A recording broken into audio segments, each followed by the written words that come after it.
Welcome to Leadership DNA, a podcast for those who aspire to be a better leader. Alongside Arturo Gomez, I'm Rob Cressy. Today's topic, leadership lessons from Coach Prime, Deion Sanders. Arturo, Deion Sanders is the talk of the college football world right now for what he's doing as head coach at Colorado. As we record on Thursday, September 21st, his team is 3-0. They went from unranked to 19th in the nation. And his method for how he's leading and created and transformed this team so quickly is a masterclass in culture and leadership. And what we're going to do is unpack this. So Arturo, what stands out to you the most or first about Coach Prime? I mean, there's so much there, man. This is, the fact that we get to talk about leadership in college football and what, that's my dream conversation here that we're having today. So it's fascinating. I mean, watching him will I think become a case study. And to a lot of people, I think there was a tremendous amount of brashness, and maybe to some people there still is. I think the guy is incredibly honest. And I think some of the things that he's done right out of the gate have fascinated me because, through his honesty, he really used the transfer portal to kind of clear the entire bench of that team. But with the honesty proposition of telling people that if they're not prepared to fight and they're not prepared to actually show that they have real value to bring to the team, that they should leave. And, honestly, there's other stories of executives and business owners and leaders and military, scenarios that similar situations have happened. And it either is a motivating factor for those that want to stay, or it's a complete signal to the rest of the people that they should be leaving. But, there's a lot going on in every conversation that he's having with the media. And any glimpse that you get to see into that locker room, you're seeing, that this guy he's bringing, the amount of manifesting and the amount of visioning that he's doing with his team is over the top. I mean, he's got these kids believing that they're going to win the national championship. And by the way, they very well might. It's one of those years right now that I'm sensing in college football that it's like it's open right now for anybody to take the challenge. And you know what, this guy's built a team of incredible student athletes, and I think it's going to be sky's the limit. And every week I can tell you that the entire country is going to be focused on watching this guy coach and watching what the output of his team. Yeah, so let's formulaically break some of this down. So when you're talking about what Deion Sanders did at the very beginning, Colorado was one of, if not the worst college football teams in the nation last year. So Deion Sanders, he's not only a winner, he's a Hall of Famer, and he is like a Hall of Famer of Hall of Famers. He has a different wing, as he likes to say. He's like, not everybody's like me. He is best of the best. So he brings a culture of winning to everything that he does. So when he came to Colorado, which has a culture of losing, he's like, I'm not about this life. I don't want this permeating what I'm doing. And to me, it was very similar, or we can take some corollaries to what Elon Musk did when he bought Twitter, where all of a sudden, boom, he's like, listen, 90% of you aren't going to be here. And he trimmed the fat, and Deion Sanders did the same. And one of the things that I found so interesting is that Deion Sanders, and I'm paraphrasing here, said, culture doesn't matter. And so many of the skeptics out there said, there's no way this guy can be successful building an entire program all around the transfer portal because it's a bunch of disparate parts and there is no culture whatsoever. And Dion even says that. But the truth of the matter is there a better culture right now than what Colorado is building? Because, well, maybe not the best, because you've got the Georgias and the Alabamas of the world who have this long lineage of winning, but this quickly. And what he did is he removed instantly all of the friction, the resistance, and he changed who we are and how we do things immediately. And when I look at professional sports, there are so many organizations that can't get out of their own ways. The Cleveland Browns are a phenomenal example of this. They're a team from a culture standpoint. I think a lot of people would also say the New York Jets, where you look at the things that they do and things just don't seem to work out for them. There's a culture or a stink that just sort of permeates, and it's not necessarily just the players. As we both know, Arturo, leadership starts at the top and everything else permeates that organization. And Coach Prime went in here, and Colorado had to put some money on the line that they didn't have. I believe it was like $25 million.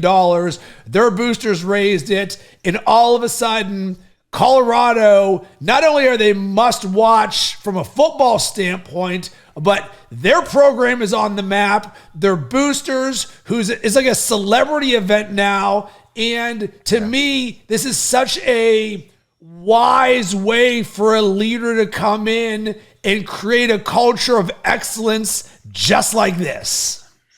Listen, man, I think one of the things with him is that he's done it. Like, he's asking these athletes to do certain things that the only person that really could ever ask them to do the things that he's asking them to do would be somebody that has done what Deanne has done. And so, I think it was in one of our last episodes, we talk about, walking the walk and leading by example. And so he's able to really come with a tremendous amount of confidence because, if you ever had a chance to see Deion Sanders play when he was in his prime, there really wasn't many better. There was very few athletes on the planet that really could compare to him. And, he still has that same confidence that he had when he was playing as a two-sport professional athlete. And, I think that's one of the main reasons. I think that, he assembled a tremendous cast of talented athletes for, this new face, this new remake of Colorado football. But his confidence and the things that he's pushing these athletes to do and the things that he's asking them to do, all these kids know that he's asking because he's done it. And they have such faith that he's created this vision and this path for them that really is, they're not stopping until they get to the top. And so it's pretty remarkable to see on a weekly basis. So one of the things that you talked about is belief. And what he is doing of transferring his energy, his knowledge, his belief, his level of excellence and execution to his team. And it's an interesting thing because just because you're the loudest coach doesn't mean that your team is immediately going to succeed, because there's a large sample size of coaches who yell. There's players coaches, there's quiet coaches, there's all sorts of ways right there. But Dion is doing this in a way that is very on brand for the way that our current landscape is.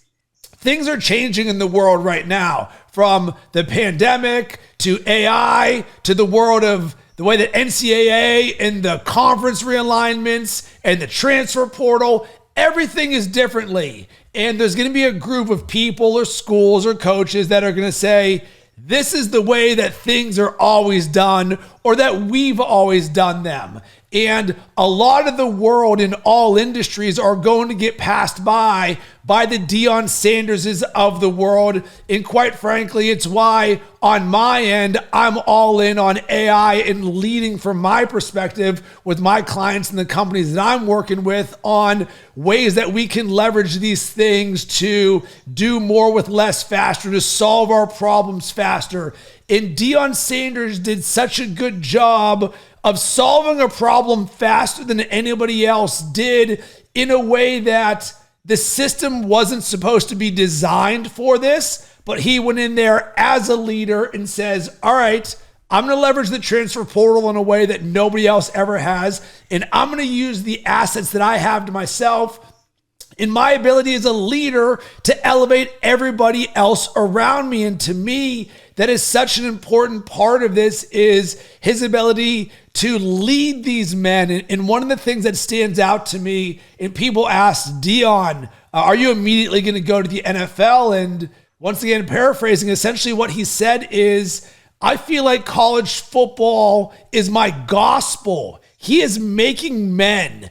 And there's a very big difference in the framing of we are just a football factory versus the way that he is instilling lifelong lessons and fundamentals and ways of showing up as men for their families present and in the future. And to me, this is Leadership 101. It goes beyond the football field, but it actually elevates the football field by getting to the root of who these people are and making them better.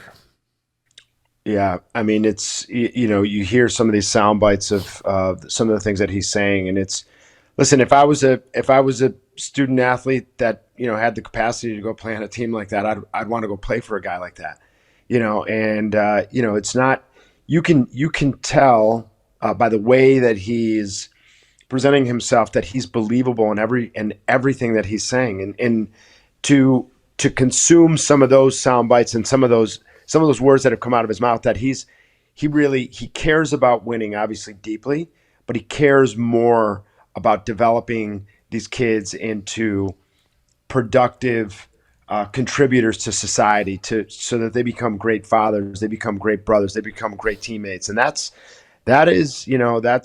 one of those critical pieces of leadership when that leader is so focused on making sure that every one of those individuals becomes better. I mean, that's one of the foundations of, when you're in the presence of a true leader, that they are solely focused, not necessarily on just the accomplishment and on winning, but they're really, really focused on the development and the progress of the individuals that they're leading. And so I think it's fantastic. But the other thing is that you can tell that his beliefs and his convictions, they're so deep.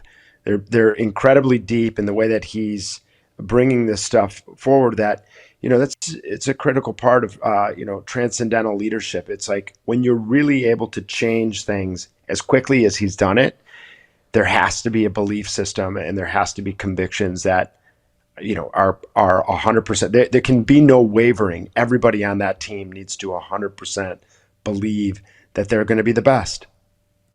So Arturo, immediately when you're saying that, my mind goes to, cool. We as leaders would be wise to audit our own systems. What is the system that we have in place for developing our team members, not just in what we're doing in business, but holistically in life? And then number two, you also talk about a belief system. And so much of workplace culture can just be work.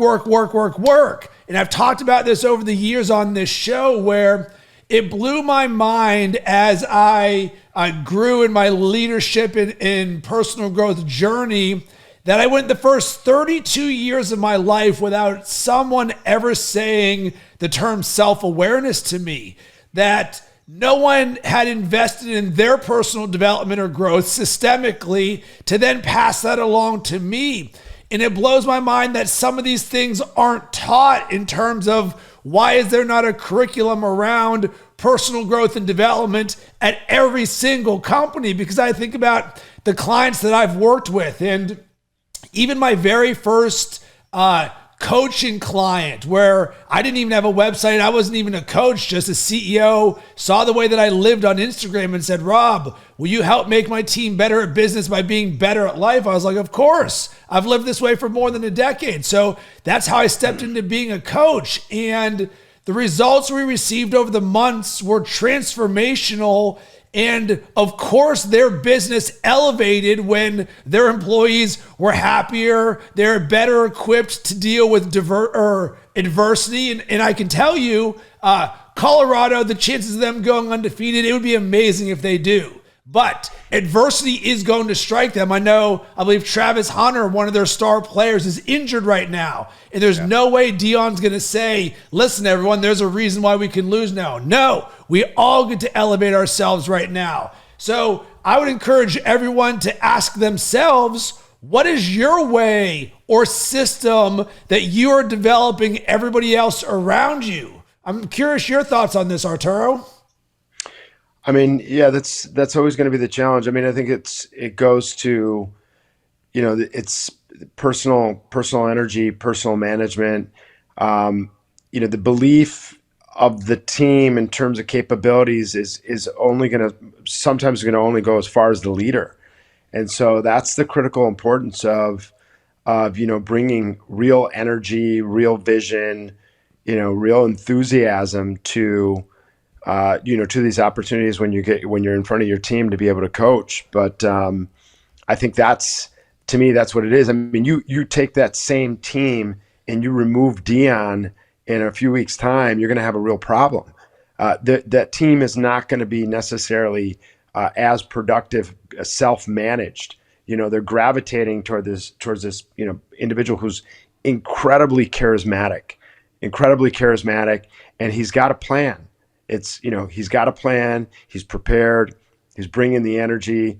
He's bringing the confidence, and so some of those things are a little bit more difficult to put on paper, to put a process behind, because it's really down to the human level.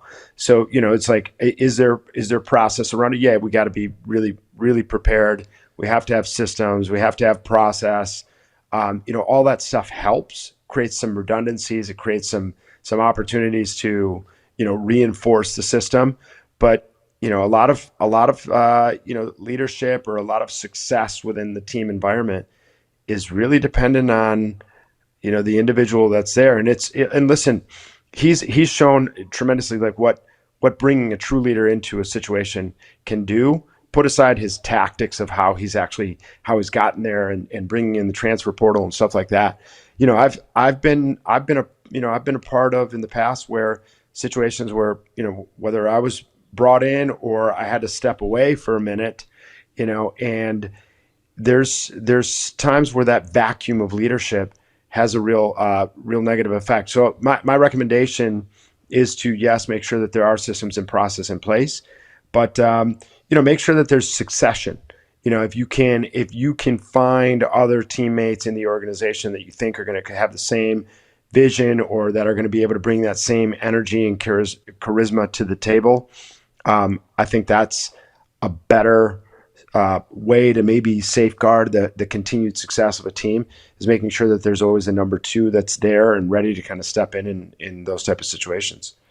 Yeah, and one of the things that I'm hearing what you're talking about becomes time horizon. And I think that's one of the things that's been so impressive about this is how quickly he's been able to not only establish his culture of excellence, but the way that they do that, because I know in my own growth journey or for anyone, it's more like cooking a chili where it takes some time and you let that simmer and things are marinating and building on top of each other. So yeah, maybe Colorado over 4 years or a decade could get to this point. And instead, boom, it's like right out of the gate, they beat TCU, a team that was in the national championship game. It's like, how did this happen? Which is almost like shooting lightning in them. And as you're talking about the transfer of energy to the number twos, as leaders, we would love to be able to pour ourselves out of a situation. And Dion's doing this, but for a lifelong horizon of, I'm going to turn these football players into men. And that's what's so interesting about this is he's planting the long-term seeds, but they're having micro success right out of the gate. And by design, personal growth and development and leadership is something that is typically a longer term process. And to see this happening so quickly, you would hope that this belief is elevating other leaders to levels they didn't even know were possible for themselves, to where they can then, even without Dion, be the ones who rise up the rest of their team. Because we see this in college football all the time, that if you remove the head coach, oftentimes you're in big trouble if he's the entire system, as opposed to, is your machine so good that it can run without you? Maybe the standard's not going to be as high, but still a certain level of excellence.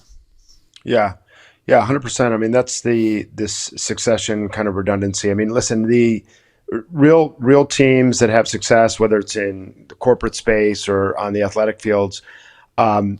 It's obviously Dion is a extremely powerful singular piece, but the people that have real success, there's a team around those individuals, and they mentioned it. I think it was the 60 Minutes piece that they did on him last week, actually, that he, in addition to being able to bring tremendous athletes through the transfer portal to Colorado, he also brought a ton of coaches with him. He brought some of the, some guys that, he pulled some people out of Alabama. He pulled some people from, really from all over the place. And again, it was an assembly of a cast of leaders that he needed to fulfill this mission. But, and so I think it's to this, concept of, how do we continue this type of pace or safeguard ourselves from kind of falling behind? You got to make sure that there's people within the system that believe and that can continue to help support the process, because there's not one person that can maintain that type of consistency and energy all the time without people around them to help. 100%. So now time for our action item or takeaway. And for me, the action item is all around auditing your personal growth and development systems, the ways that you are making your team better. Are you doing anything on top of just the work or business side of things? Do you have a repeatable system to build leaders within your organization that will help them, like Dion's doing, making them better men and women holistically for their entire life? Arturo, what about you? What's your action item or takeaway? So my action item is, there's two things. One, I want people that are really interested in trying to understand a little bit more about why we're calling this a case study. Go on Google and just look up Deion Sanders and his leadership like sound bites. You can already see that tons of people are searching it because it populates immediately. So I think you're going to find there's this guy, even though he's got this confidence level that he's bringing some real truths, but there's so much good stuff that he's already dropped that you can pick up. And then the other thing I would tell you is to watch Colorado play this Saturday. Watch Colorado play this Saturday, because what we're witnessing, I'm telling you, is this is kind of history in the making, and from a lot of regards. I think there's people that may not even like college football that are taking note to what this guy has been able to do. And I think it's fascinating. And I think every week that goes by is going to be a little piece of history. 100%. And Arturo, one of the fun things about us recreating this podcast and getting the party started again is we have decided to invest in a few things. One, creating micro content from our episodes where we chop out little 60-second magic moments or vignettes that we publish in our Leadership DNA LinkedIn group, or page, I guess you would say. And we are getting a ton of engagement, specifically with your community, Arturo, the people who are saying, I love Arturo's perspectives. I want more of them. And it makes me smile seeing this, because I'm seeing the way that others view you as a leader from the outside. And even though this is brand new for us, and I think as of right now, I don't even know if we have 100 people in the page, but that's okay, because this is an organic thing that we're doing to give back to others. And this is sort of a overt, if you're not following the Leadership DNA LinkedIn page, we would love for you to follow it and interact with us. And then number two, Arturo, I'm curious on your thoughts on what you're seeing from the group, because we're posting anywhere from 3 to 4 pieces of content from each episode, and people are legitimately engaging in a large amount of them. Yeah, no, listen, man, it's fascinating. I'm really happy. I think, you and I are both speaking from the heart and from passion, and we are genuinely very, very interested in this subject. And if it's creating some additional dialogue and conversation, I love it. And, the fact that, if people value some of the things that that I've said, hopefully it helps. Hopefully it helps. I mean, we're going to keep doing it, and we just hope that people continue to get some value from it. Yeah, 100%. And my suggestion would be is if you have not connected with myself or Arturo on LinkedIn, please do so. Send us an invite. Drop a mention that you listen to the Leadership DNA podcast because we would love to be able to help you on your journey, because one of the beautiful things is this is a network. We do build relationships. We are looking to find ways to work with people, partner, collaborate, introduce people to each other, whatever it is. This is an open forum for us. We just want to help you. Arturo, where can everybody connect with you? Best place is going to be on LinkedIn, Arturo Gomez. And on my end, you can hit me up on Instagram or LinkedIn at Rob Cressy.